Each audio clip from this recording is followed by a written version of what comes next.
sa mga kapwa ko Pilipino sa iba't ibang panig sa mundo. Sana hindi kayo mapagod sa pagdarasal na makauwi na ang ating mahal na Presidente Rudy. Gaya ng sabi niya, ang kanyang buhay ay sinakripisyo niya para sa bayan mula pa noon hanggang ngayon. At sa edad niya ngayon, nararapat lang may balik siya sa bayan na kanyang pinakamamahal at nang madama naman niya kahit papano na mamuhay na isang super senior citizen o makatilaw siya sa iyang mga discount. Maraming salamat sa patuloy ninyong suporta at pagmamahal sa aming ama. Tinatanaw namin tong isang malaking utang na loob. Salig lang ta sa Ginoo ug amping mong tanan kanunay.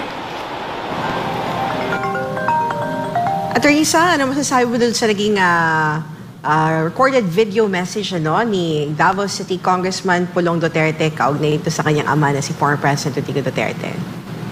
Tama naman yung pasasalamat niya on behalf of the father, continuing support. At sa mga kapwa ko Pilipino sa iba't ibang And Attorney Sal, maliban dun sa video na yun at... Yes, Attorney. Yung sinasabi niya na kailangan makabalik dahil sa kanyang edad, ay hindi yun ang dahilan kung dapat makabalik.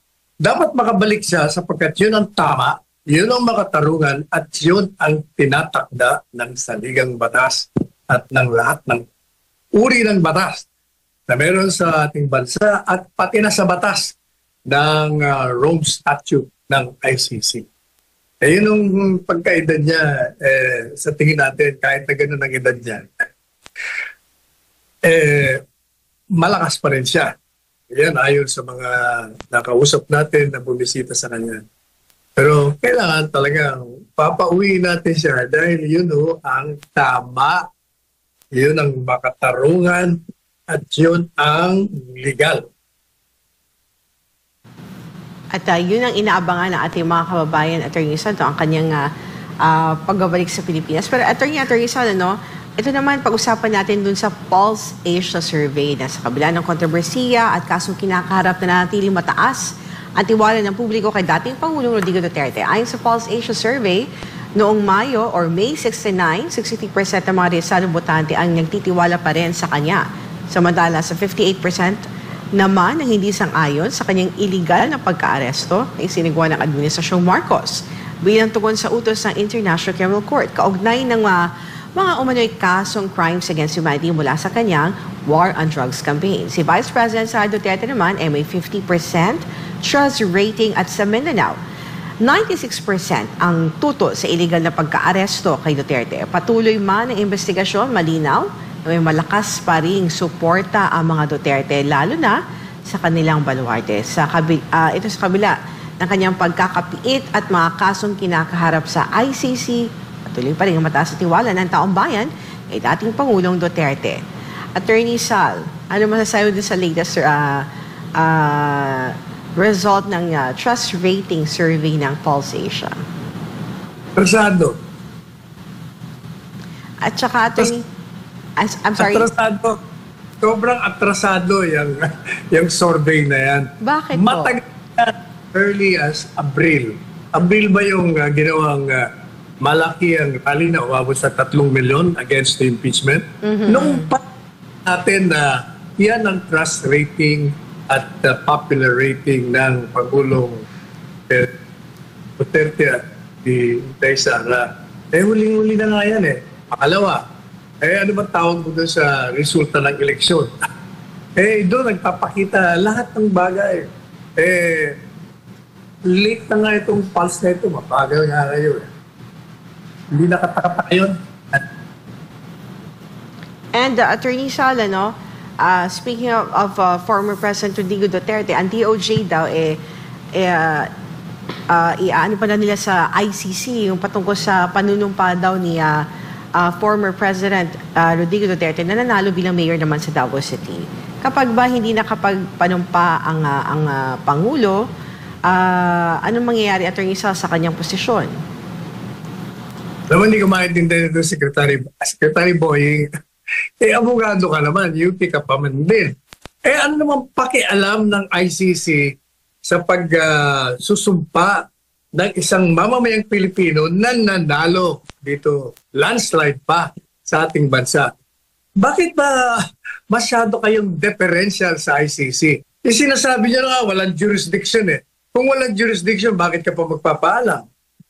Ganun lang ako kasimple yung logic.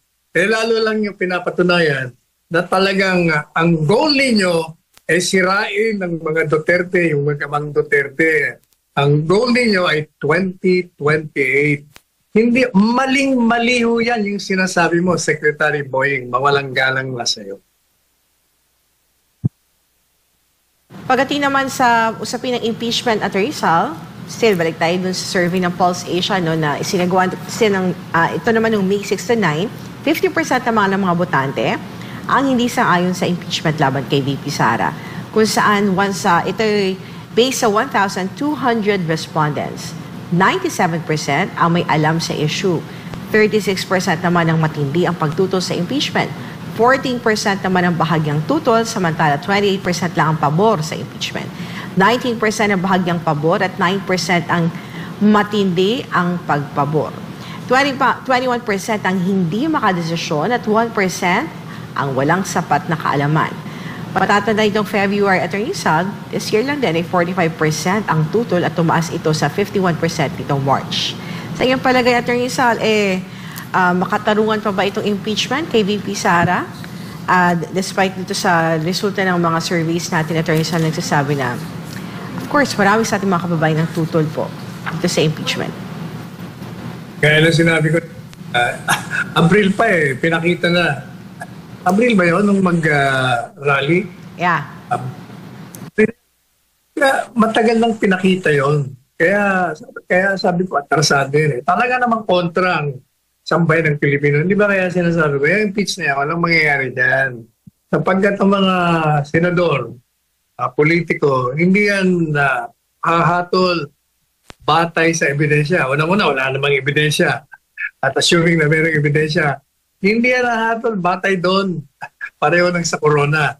Hahatol yan on the basis kung anong makakabuti sa kanila. Kung ano ang tinig ng sambayanan, susundin nila yon.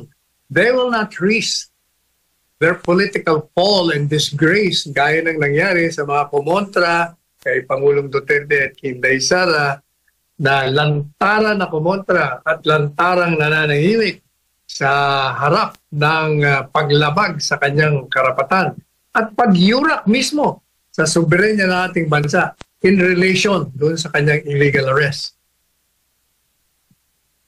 Attorney Sal, patuloy na, hindi April kundi January yon. Attorney Sal, January 13 yung rally na INC. Ibig sabihin, as far back, bino mo January, February, March, April, May, as far back as 5 months ago, nagsalita na ang taong bayan dyan. Kaya yung pulse survey, atrasado kayo. Excuse me.